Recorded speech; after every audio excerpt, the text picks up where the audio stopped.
Bonjour mes chers fans de finance, de crypto et de tout ce qui est rentable. Lorsque l'on travaille à son compte et que l'on crée de nouvelles entreprises, on se demande souvent comment booster ses ventes. Beaucoup pensent que c'est une question de chance et de flux de clients. Aujourd'hui, j'ai donc rassemblé des vidéos dans lesquelles des experts en vente partagent leurs idées. C'est parti! Pourquoi tu veux connaître mon taux horaire? Je suppose que je veux savoir où vont mes 18 000 $.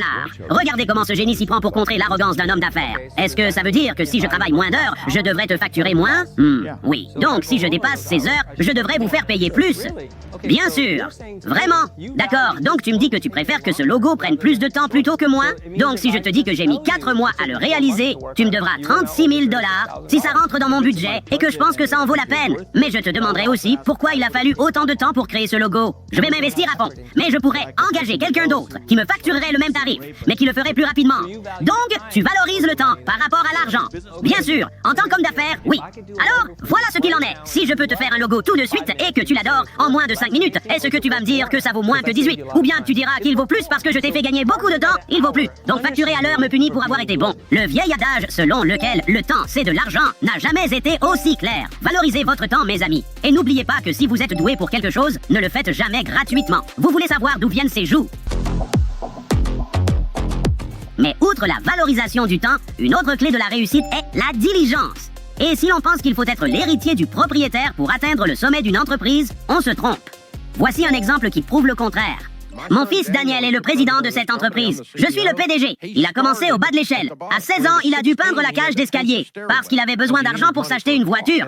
Je l'ai payé comme j'aurais payé un peintre pour peindre la cage d'escalier, c'est-à-dire trop cher parce qu'il était nul en peinture. Mais de toute façon, je l'ai payé à la tâche et ça lui a pris une éternité parce qu'il ne savait pas ce qu'il faisait. Quoi qu'il en soit, la cage d'escalier a finalement été peinte et il a reçu l'argent pour la voiture à l'âge de 16 ans. Il n'a donc jamais eu peur de travailler dur. Je n'ai jamais eu peur d'enseigner aux enfants la responsabilité financière au bas de l'échelle, car il n'y a pas de cuillère d'argent, n'est-ce pas? Lorsqu'il est sorti de l'université et qu'il a décidé de venir ici, il a commencé à travailler dans les ventes publicitaires. Il touchait la même commission que les autres vendeurs publicitaires. La première année, il a été le pire vendeur que nous ayons eu. Lorsqu'il a terminé, quelques années plus tard, il était le meilleur vendeur de l'entreprise. Il a développé ses compétences. C'est ce que j'appelle des leçons de vie. Je comprends tout à fait ce que Daniel veut dire. J'ai moi aussi travaillé dur et longtemps pour me faire une place, surtout en creusant.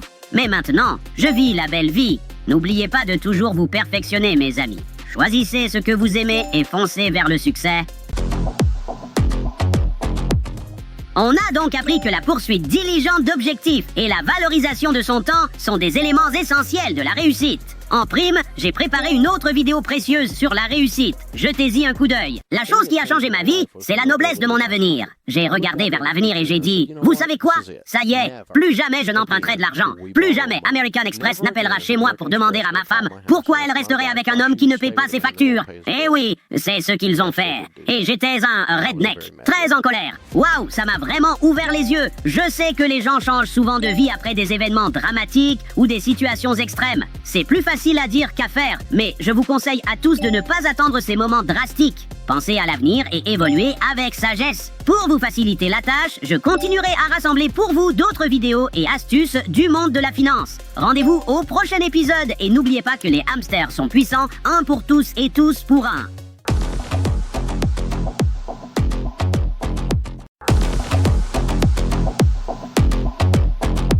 Salut mes potes hamsters et bienvenue à bord.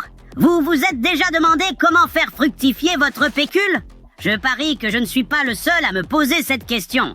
Aujourd'hui, j'ai trouvé des vidéos pleines de conseils pour augmenter vos chances. Que ce soit avec 500 $ ou en investissant dans des grands noms comme Tesla, vous trouverez des conseils et des secrets d'initiés surtout. Plongeons dans la première vidéo. J'ai 500 $. J'en fais quoi? Quel est ton objectif? Juste en avoir plus? Tu sais ce que tu vas faire pour gagner plus? Peut-être investir dans l'immobilier, dans des actions. Tout d'abord, choisis un seul, car tenter d'en faire plusieurs n'est pas la clé du succès. Le succès laisse des indices. Ceux qui réussissent le confirment. Ils se concentrent sur une seule activité pendant une longue période et ensuite, ils ont récolté les fruits. Donc, concentre-toi sur une seule chose. Oui, la concentration. Tu sais ce que c'est? Tu suis une voie jusqu'à réussir. Avec 500 $, choisis une activité. Si tu t'investis t'investis pleinement et que tu perds quand même tout, tu auras appris tellement de choses sur toi-même. Ça vaut la peine de le faire. On apprend de ses erreurs. Ce ne sont pas des erreurs si tu apprends. C'est comme tomber en surf. La première fois que tu surfes, as-tu échoué à surfer? Non, non, tu as juste appris comment mieux te tenir. Oui, tu te relèves. Exactement. Si vous poursuivez 3 noix qui roulent en même temps, vous n'en attraperez aucune. Et n'ayez pas peur de faire des erreurs. C'est comme ça qu'on apprend. Ou bien, vous pouvez simplement regarder nos vidéos et apprendre des bévues des autres à la place. Hé hé. Bon, parlons maintenant des grandes marques. Il existe différentes façons d'investir en elles et chaque méthode a ses propres petites particularités. Écoutez donc ce gars qui s'est un peu pris les pieds dans le tapis. La seule voiture sur laquelle j'ai perdu de l'argent, c'est la Tesla Roadster. Je l'ai achetée grâce à un investissement initial de 5 000 $ en 2019, quand Tesla était sous-évalué. Et c'est l'un de ces blocs de 5 000 $ que j'ai vendu pour 130 000 $. J'ai vendu toutes mes actions Tesla à leur apogée entre 314 et 320 $ l'action. Donc, mon coût de base était bas, mais je croyais toujours en Tesla. Je voulais toujours faire quelque chose en rapport avec Tesla. Donc, avec cet argent, j'ai acheté une Roadster. Ainsi, je pourrais l'échanger au lieu des actions. J'avais pensé que pour les 5 prochaines années, la Roadster ferait mieux que les actions. La première année, les actions ont chuté. Elles sont passées de 300 à environ 100 $ l'action. Et je passais pour un génie, car les Roadsters se négociaient vraiment bien. Maintenant, elles semblent toutes se vendre en dessous de 100 000 $. Jusqu'ici, c'est la première voiture sur laquelle je pense, sur le papier, avoir perdu de l'argent. Ne t'en fais pas, mon pote, ça peut encore prendre de la valeur. Et franchement, posséder une Tesla, c'est bien plus cool que juste gagner de l'argent en la revendant, non? Aujourd'hui, on a vu que les investissements ne sont pas toujours abstraits. Ils peuvent être bien réels, quelque chose de palpable. C'est mon style. Je préfère avoir le fromage en main plutôt que de le savoir ailleurs. Restez connectés pour les prochains épisodes. Et rappelez-vous, les hamsters sont puissants, un pour tous et tous pour un. À bientôt.